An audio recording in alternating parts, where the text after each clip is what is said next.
deck in the format. In Mono Black Devotion, we're playing against Richard Mayer, who is playing Esper Control. Now, you did mention that one of the things that you can try to do to beat Mono Black is to draw a bunch more cards than them. And that's what it looks like Richard is going to try to do. Yeah, you have a very good answer to Pack Rat in Detention Sphere and Supreme Verdict.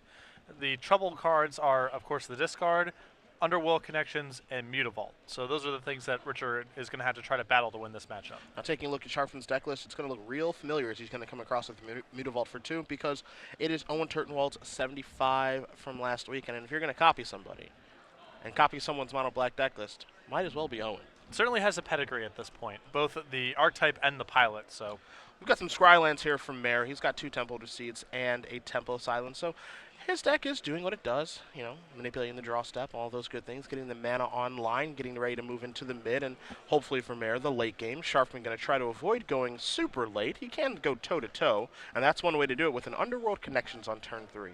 And this is one of the real problem cards for Esper in the matchup. It finds David a bunch of threats, additional discard spells.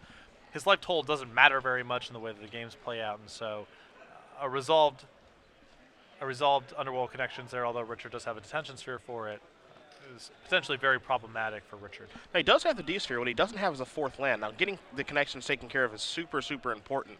However, in addition to the fact that he did draw a Doomblade for the turn, a card that is mostly dead in this particular matchup, he's really got to find a 4th land, maybe find a Jace or something of that nature to really get, catch back up here. Because while he's not far behind, Sharfman can really start to take advantage of this game and this game state very quickly. Yeah, the Esper deck used to have cards like Think Twice to sort of bridge the earlier turns. Snapcaster Mage as well. Now it just has to make its land drops, and so stalling on lands, it's very difficult for the Esper deck to find the velocity that it used to be able to find to plow through and find additional cards and make additional land drops and eventually get to Sphinx's Revelation. Tempo Deceit, the draw for Mary. He's going to leave the top card of his deck on top as well and passes the turn back. So Sharfman's going to fire up a Mutavault. He's going to come across for 2, and there's a Doomblade. So while it doesn't get a lot of play in this matchup, that's one thing that it can kill. Sharfman's going to follow up here with a Nightveil Spectre, pass the turn back. So now Mare has to contend with this threat, as he does draw a Watergrave. One thing to keep in mind, only 1 white source of mana right now, so he does have a Supreme Verdict in his hand. You're also looking at a Azorius Charm there as well, but he needs to be able to start drawing some cards. Yep, he can cast a Revelations for 2 right now, but it looks as though Richard mulliganed earlier in this game, and getting off a big Revelations is one of the most critical tools in this matchup. So I think he's loath to fire this one off for a little amount, unless he has another backup one where he can eventually fire off the larger one. Sharfman going to untap. He's got that Nightveil Spectre ready. Maybe he's considering firing a Mutavault here, trying to figure out what Mare can have in his hand. Here comes the 2/3 flyer, looking to draw a card.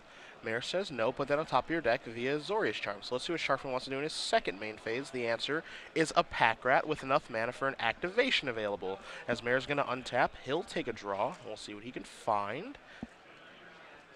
It is a far and away, as we were being informed, that Mare did start on 5 cards this game, so he certainly did take a mulligan or 2 here.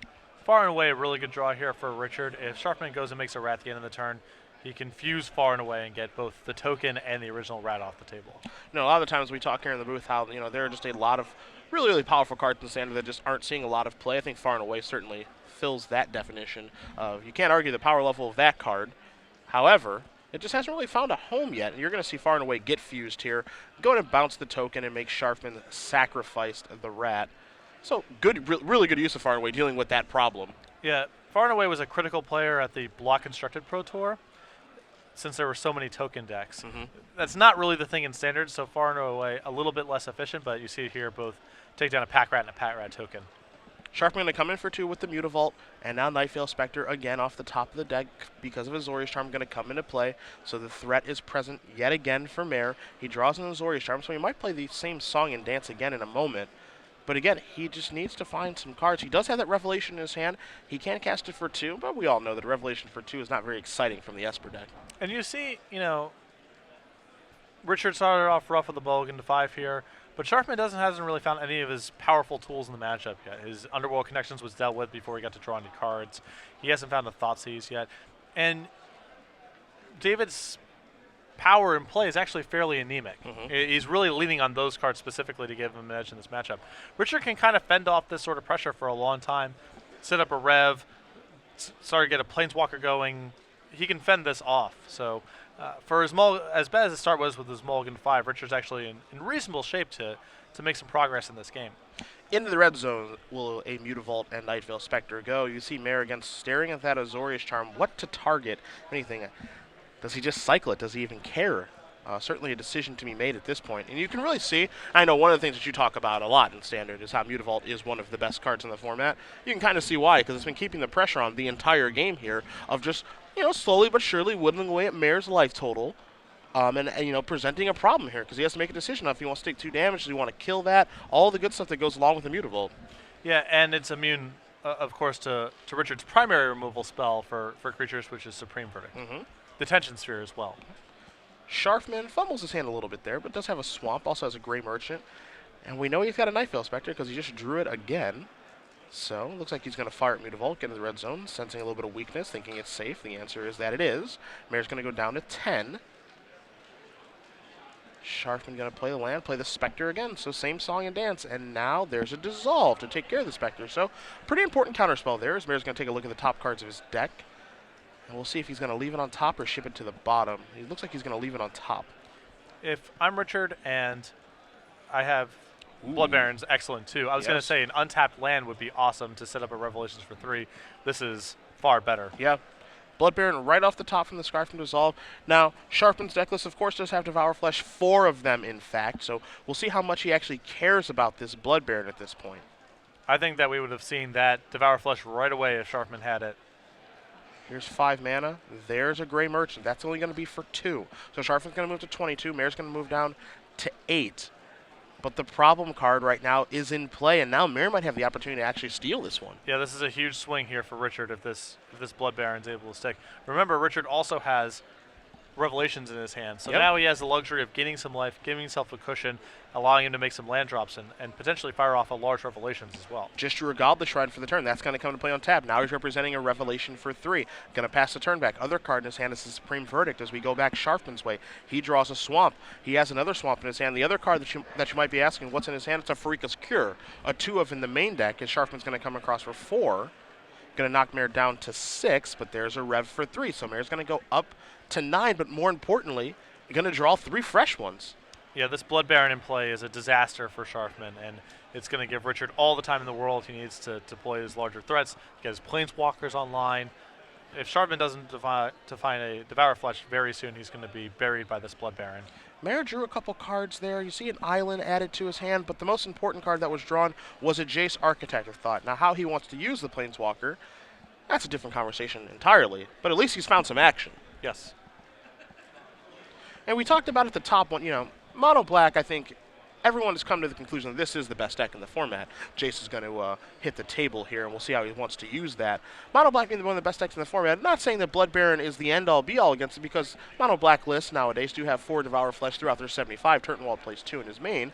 You see Revelation, a Watery Grave, and a Plains being revealed off the top. Revelation predictably going to go to the grip, but, if you can find a nice home for Blood Baron, Esper certainly one of them. That's a step in the right direction. Yeah, there's a couple of cards where the Mono Black deck really struggles to answer them outside of some very specific cards. Blood Baron being one of them. We've seen Assemble the Legion play that role. So there are a couple of specific cards that you can add to your deck to pinpoint the Mono Black matchup. Of course, Thoughtseize answers all of these things. You can answer Blood Baron with Devour Flesh, but there are some problematic cards, certainly. Now, Blood Baron's going to stay back on defense, choosing not to attack so he can maybe protect Jace here. Yeah, I think that's a Devour Flesh right off of the top. So Sharpen finds his answer again, 4 of those in the main deck. How do you feel about the no attack? Well, I kind of understand he just wants to outcard David at this point by minusing his Jace. David can't really attack on board. He gets a minus Jace again and go way up on cards. And he sensed weakness, obviously. David didn't have Devour Flesh in the previous turns. He would have used it.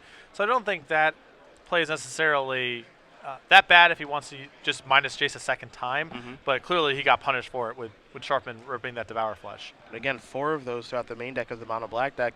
4 cards like Blood Baron of Ascopa. Now Sharpen's turning the corner here, but don't forget, Mare does have a Sphinx of Revelation in his hand. He did just draw another copy of Jace as well, so we got a long way to go here. And Sharpen's actually the one who's kind of behind right now because all he's got is a Gray Merchant. He's got a Freakish Cure and Grip, and he's got a Mutavault among those lands. Watery Grave going to come into play tap. Jace going to be put on the stack and resolve.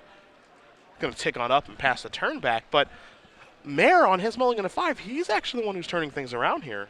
And this is actually a sequence that I'm not a huge fan of from Richard.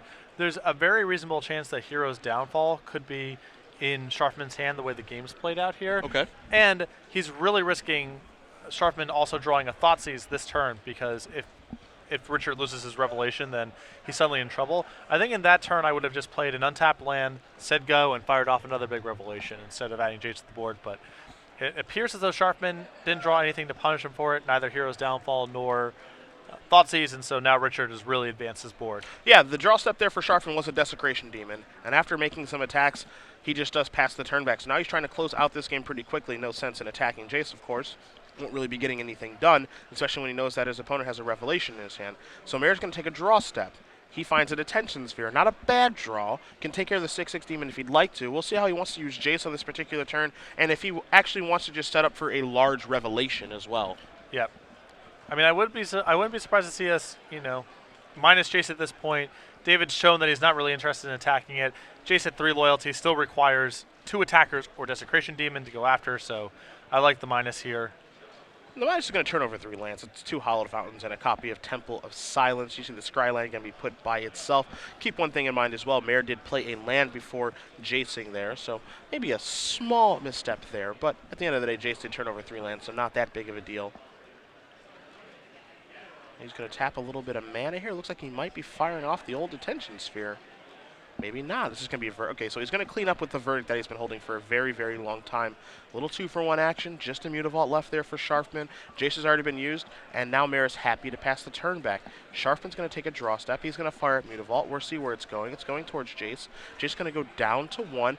There's a Thoughtseize. This is exactly what you talked about. It ends up targeting, most likely, the Sphinx's Revelation. Gonna leave Mare with a Detention Sphere and 2 lands, and this is, again, exactly what you mentioned, where if he had just left the mana up to fire up a big Revelation, it might be difficult for him to lose this game. Now he's sitting with another copy of Sphinx's Revelation off of the top. Yeah, I'm fairly sure Richard should have Revelated for 2 in response to that Thoughtseize, but having another Sphinx's Revelation on the top has totally undone that Thoughtseize. That's just a good clean living right there. That's good clean living. And if you're a player of Sharfman's experience, as Jace is going to go down to 1, when your opponent plays when they play an untapped dual land like that, you kind of know what's coming. It's hard to imagine it's anything else. Yes. 7 is the magic number for Revelation. So Mare is going to draw a whole bunch. He's going to gain a whole bunch of life, and all of a sudden, Sharfman, a player who was in the driver's seat off of that top deck Thoughtseize, got top decked right back. Revelation off the top for Mare. He draws 7 cards, make it 8 from his draw step, and now the world is his oyster. And let's keep in mind that Richard mulliganed to 5 this game, but Sharfman never found any of his powerful action in the matchup early on, and that gave Richard time he needed to make his land drops and get the game into this state. Jace's going to tick on up to 2. We'll see what Mare wants to do in his turn. But a player who really did feel that Esper was something that could kind of come back now, given how the format is kind of shaped up, was Adrienne Sullivan. He wrote about this week that he just really felt that Esper was in a pretty good position. Doesn't think they can have a stranglehold on the format for long because it's pretty easy to adjust to Esper, but felt like he could be pretty well positioned. That Blood Baron was significantly underplayed in the format right now, and I got to say, I do agree with that sentiment. I think we are seeing less Blood Barons than ever right now. Yeah, certainly, yes. Not a lot of black-white decks floating around, but very few Mizium Mortars and a lot of black decks and white decks, so Blood Baron's pretty well positioned right now. Thoughtseize is a good way to lead off the turn if you're Sharfman. I don't know if he wants to see what's hiding out over there. It looks like Mare might cast a Dissolve on this Thoughtseize. Maybe he wants to leave his hand protected. That's exactly what he's going to do. Counter that. Time for a little bit of Scry action here. He's going to leave that one on top, it looks like. See if Sharpen's going to fire up the Mutavault. He is. It's going to go towards Jace again. It's going to go down to 1. We're going to pass the turn back. Will the Pro Tour Nagoya champion? Mare going to untap his lands. Let's see what he kept on top of his deck. That looks to be an Elspeth. I know this is actually Jace, excuse me. So Jace is going to tick up. You see him pull a Divination forward. Now his deck looks a little bit different. I mean, it looks like he's got 2 copies of Far and Away. Does he have any other sweet bullets in there? He has a Singleton Divination. He has 1 Elspeth, the 2 copies of Far Away, 3 Heroes Downfalls, 1 Elixir. I mean, some weirdness, but not really anything too weird. Nothing crazy, okay. Yeah. You see he's got the Elixir in his deck. 1 Aetherling. Yeah, okay. So he's got a lot of avenues to victory. Yes. With Elspeth, with Blood Baron, with Aetherling, and if you want to go super long, he's got access to the Elixir. Here's a far and away. Looks like we're going to use the away half to take care of the Mutavault. You can see what Richard's trying to set up here. He wants to kill the Mutavault, take up his Jace. Now, the following turn, he can minus his Jace, play a fresh Jace, and just keep the flow of cards coming. And once Esper starts burying you underneath cards, it is very, very difficult to come back. Yeah, David just has a lot of creatures that Richard can trade with 1-for-1 with removal, a lot of creature removal that's inefficient, and so he really needs to get his own card drawing stuff going in Underworld connections, and he hasn't been able to do that this game. Jace going to get cashed in. Detention, Sphere, Hollow Fountain, and Godless Shrine are the split. You'll see it'll be spell versus lands here. Mayor says, I will take the spell, thank you very much. And we might see another Jace deployed here momentarily, but I think right now Richard is trying to convert all these cards into a win. He's looking for a win condition to get this bad boy over with. Yeah, he's pretty safe right now. You know, he's not in Gray Merchant range, and he has all the cards in the world, but still, time is always an issue for Esper control decks. So the faster that Richard can get this game over with, the better. Jace going to come in. Are we going to take this one down too? We are as well. So a Hero's Downfall, a Dissolve, and a Supreme Verdict. That one might be a little more difficult to split, and David says, I'm not splitting that, thank you very much. Let's play a second game. So Richard Mayer on a mulligan to 5 defeats David Sharpen in game number 1. Esper Control up a game over Mono Black Devotion. We're going to move right towards the sideboard here. Now, again, if you're familiar with Mono Black Devotion, you're familiar with Owen Turtenwald, this sideboard's not going to surprise you. 3 copies of Erebos, God of the Dead, 2 Freakish Cure, 3 Dark Betrayal, 3 Lifebane Zombie, and 4 copies of Duress. Not a lot to really change here. Erebos is going to come in. That one's obvious. Duress is going to come in. That one's obvious. What's he going to board out? Likely going to be some amount of removal. 2 Freakish Cures, gone. You know, what creatures does he want to leave in? That's harder to say. I think he's going to want to leave in all 4 copies of Devour Flesh now that he's seen Blood Baron. Doesn't know how many are throughout the 75 of Mayor's deck list, which we'll get to in a moment. And then what creatures do you want to board out? Are you a fan of Grey Merchant? Are you a fan of Desecration Demon in this matchup? Maybe, maybe not. But those are things that are going to come out. Sharpen's going to really turn his deck into this lean, mean, control-defeating machine. Yeah, and on the other side, Richard gets to make some upgrades around the fringes. He can bring in additional removal and Devour Flesh if he wants to, probably cutting that Doomblade. He has another Detention Sphere that he can bring in. He can bring in a single Pithing Needle, which gives him some answers to Underworld connections and Erebos. But Sharfman is definitely upgrading his deck much more in the matchup. He's bringing in higher impact cards and also cutting worse cards than what Richard's cutting, more importantly. Yeah, I mean, one of the things that I like about Mono Black Devotion is the fact that it gets the hedge so well in game 1, but it also just has a bunch of I-win cards, too, in Thoughtseize and Mutavault and Pack Rat and everything that comes along with that deck. But now it gets the sideboard out, kind of the garbage in this matchup, and really just turned into every card that I draw is going to be a good one. Yeah, in some matchups, this deck wants to be a creature removal deck. In some matchups, this deck wants to be a discard and card advantage deck. The game 1 configuration is a mixture of those two things because it's a wide open field. You don't know what you're going to play against. Yep. In the sideboarded games, you get to be exactly the one that you want to be, which is, like you said, where a lot of the power in this deck comes from. Now, of course, if you guys are just joining us, Cedric Hills, Patrick Sullivan starts the Games Open Series here in Orlando, Florida. We're in round 1 of 10 here today in our Standard Open. We've got a lot of Magic to cover over the next 2 days, but thankfully it is sunny and warm outside. There is no snow out there. Now, if you guys do want to join us while you're inside this weekend at SCG Live, hashtag SCGORL for your tweets. We've been checking them all weekend long. So do join us on Twitter because that's our goal, to interact with you guys while you guys are enjoying the show at home. As we do see Richard Mayer up a game here. Maybe Esper's back. We haven't seen it for a little while. Yeah, it's funny to the extent to which that deck fell off the radar, in part because Control kind of fell off the radar, and Esper decks got replaced with Blue-White Control for a little while, but certainly no absence of power in the deck. You naturally want to be playing a lot of Scrylands in your control deck anyway, so the mana of this deck is kind of a freebie anyway, because we've seen Blue-White decks, Joe Lissette among others, actually splash blue or white Scrylands into their Blue-White deck. You have a lot of cards that come into play tapped, so the mana is a bit of a beatdown against aggressive decks, but the field is moving away from Mono Red and Boros and even the Orzhov beatdown deck. And so there's less decks out there that are punishing you for playing all these lands.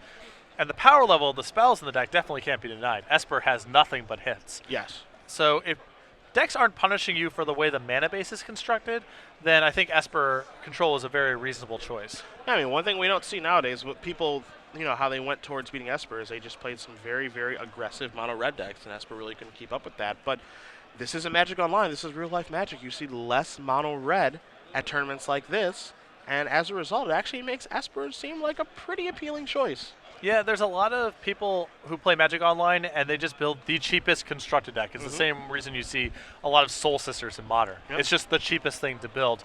So you see a ton of mono-red aggro online. That definitely suppresses Esper's numbers. You see Sharpen here taking a mulligan. But real-life Magic, most players are not constrained by quite the same thing. I mean, budget always matters. We see it in Legacy, too, where the decks are very expensive. For sure. But in Standard, people just kind of get to play what they want to for the most part. And so you see a much more accurate representation of what the real metagame is like.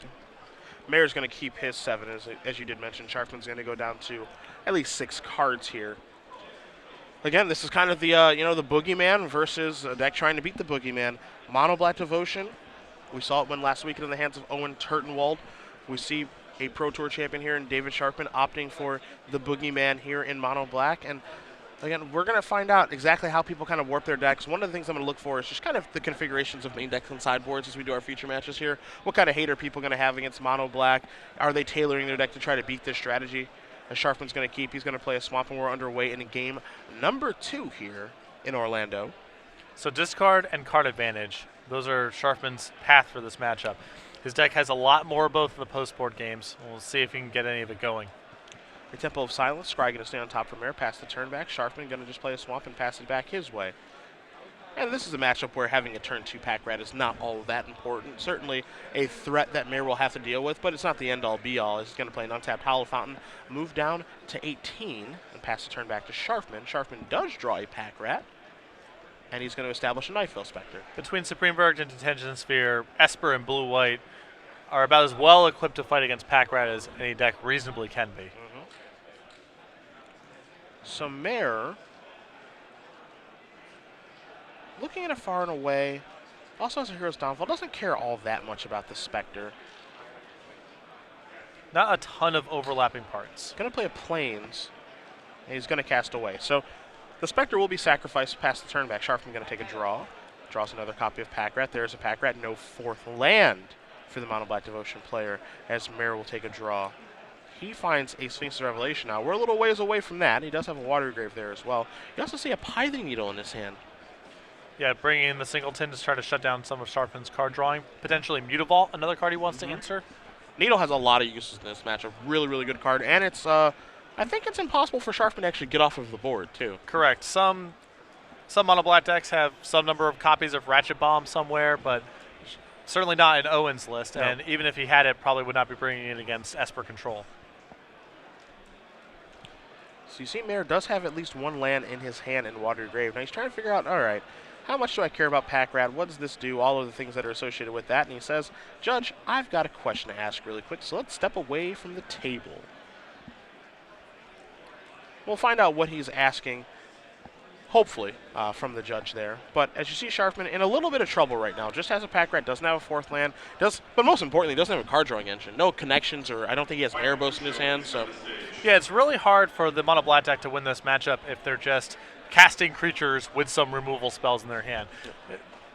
That game plan is nowhere near efficient enough to get to defeat Esper. He's either got to be going after Richard's hand or outdrawing him. Maybe a Pack Rat related question there from Richard, but he's going to play a Water Grave untapped. And let's see what the Esper player is going to do on this turn. Here's a Pithing Needle. He's going to name Pack Rat and pass the turn back. Now, of course, that has some consequences with it. By naming Pack Rat, especially a creature, he maybe doesn't care about all that much. Sharpen's going to play another Pack Rat here. It turns on Underworld Connections, turns on Erebos. Later in the game, it turns on Mutavault as being relevant cards, as Pack Rat's going to come across for 2. You see Richard playing the land on tap with Dissolve to have Dissolve back up here. So we'll see if he's going to be able to, now there's a second Pack Rat in play. Sharpen suddenly attacking for 4.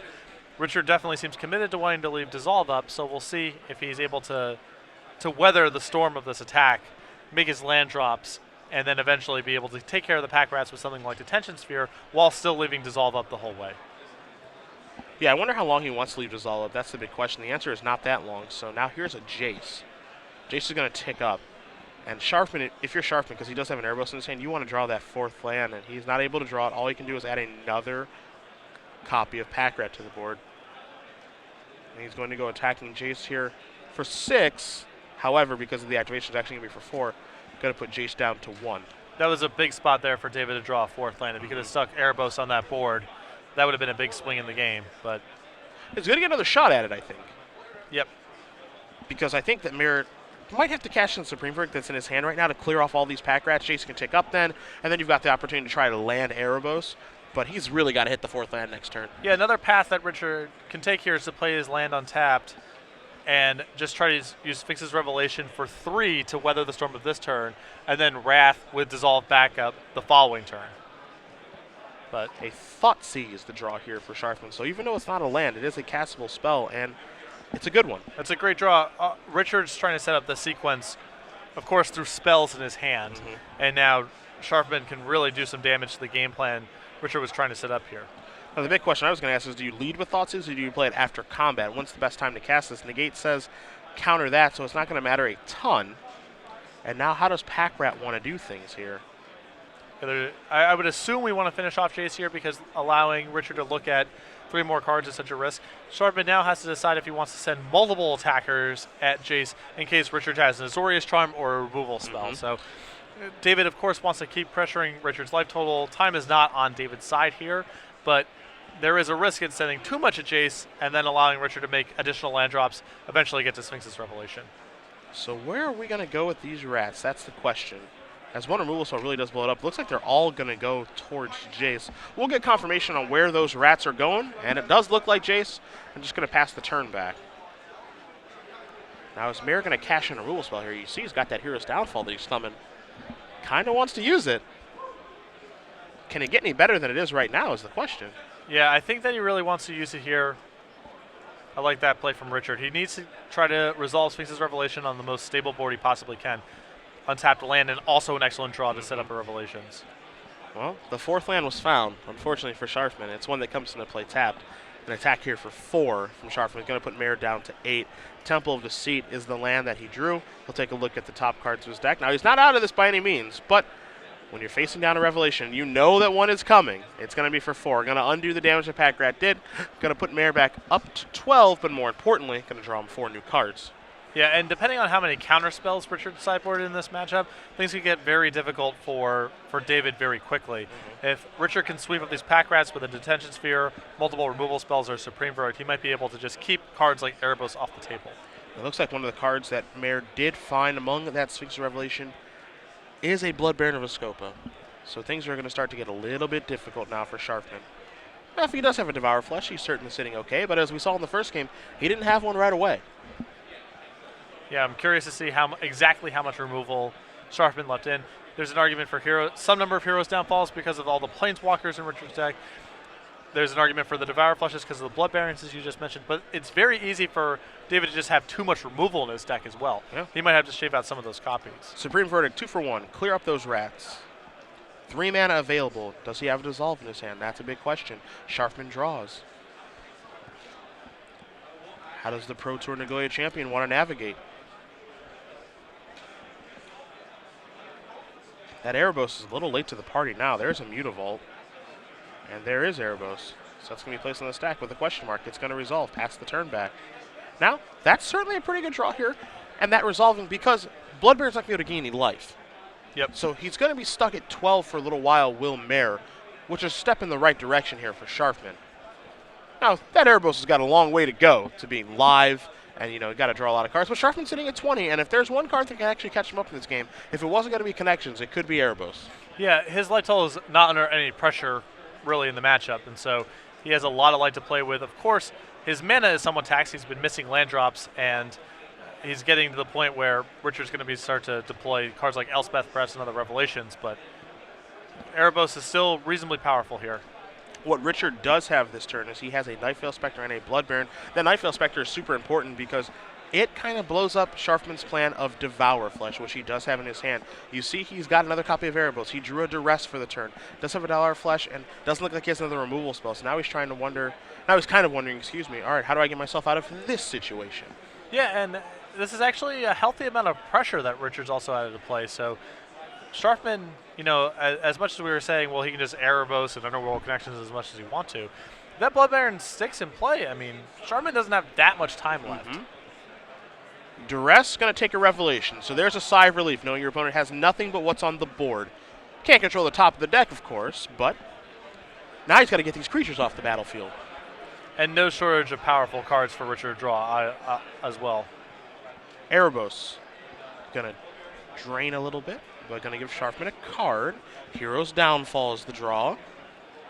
But now he can't cast Devour Flesh. That's the big thing. Yeah, he can wait one turn and play Hero's Downfall on the Night Veil Spectre and then Devour Flesh. But he's going to have to take a pretty big hit this turn. So what he needs is a brick from Mare, as he'll take a draw step. It's a Detention Sphere. That is actually pretty close to a brick in this situation. Now, it can't take care of Erebos, which is good, and Sharfman can, of course, pay 2 and get a card and go down to 16, but the cards are face up on the table right now. Mare has no cards in his hand. He's got a D-Sphere on the stack that's going to try to take care of Erebos, and then he's got that Blood Baron and that Night Veil Spectre, and that's it. And Sharpen's got answers for both those. He's going to draw another card, draws another copy of Mutavault. Across we go. We'll see what Spectre finds off the top of the deck. The answer is a Swamp, but he's already played his land. And Mare won't gain any life, of course. Oh, actually he will, because Erebos is gone now. So Sharpen might be able to come back here. He certainly has answers to the cards that are in play. He's going to start off with that Hero's Downfall. I assume he's going to spend his turn here just spending removal spells to clean up Richard's board with the intent on landing Erebos the following turn and trying to keep drawing. Now, as you mentioned, no shortage of big cards for Mare to draw.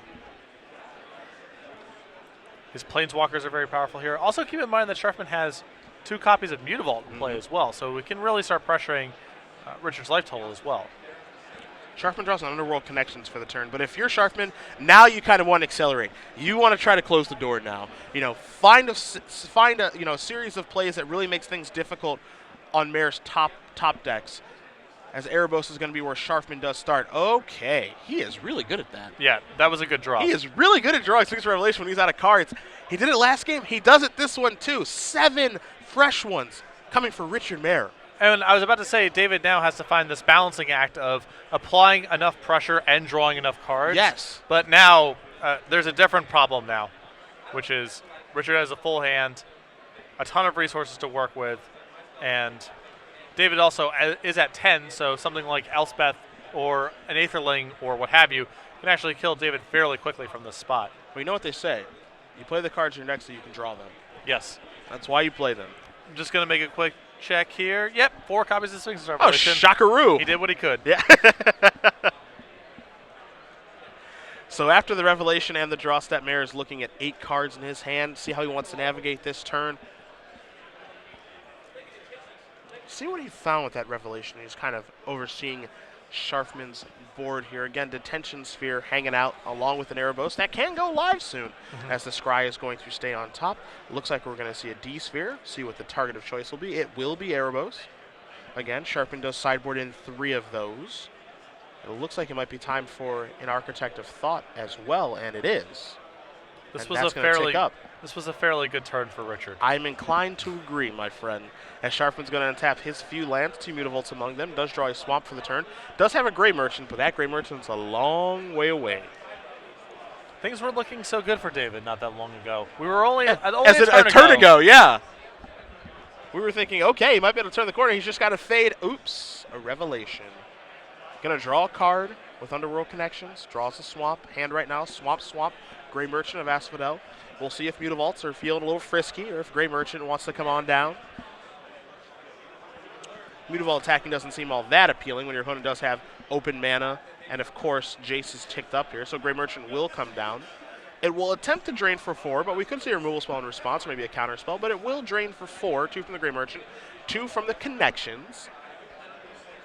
Yeah, even if Richard did have a counterspell here, I would be surprised to see him use them on the Gray Likewise. Merchant. Yeah.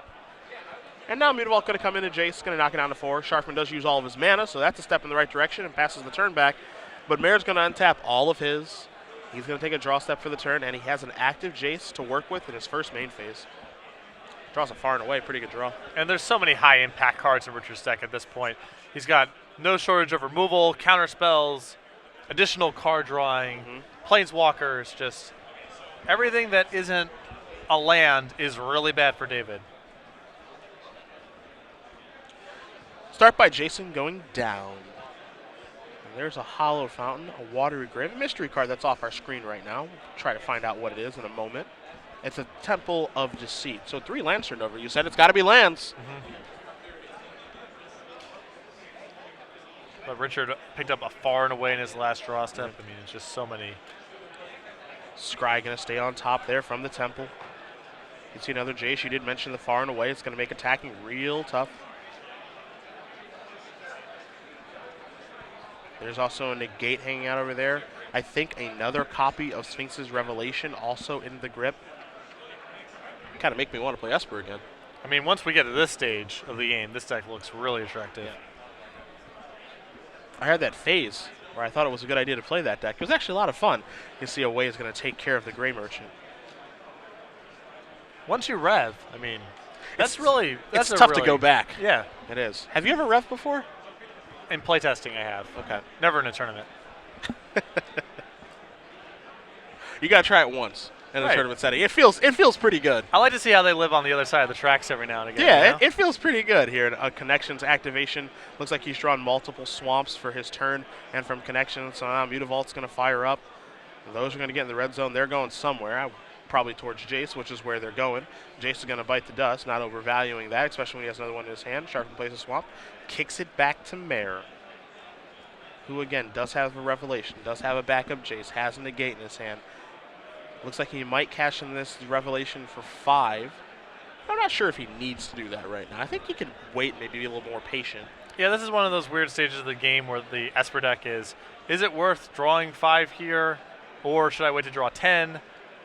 Drawing 5 is probably good enough, so maybe it's one of those on the fringes decisions where both paths almost certainly result in you winning the game, but.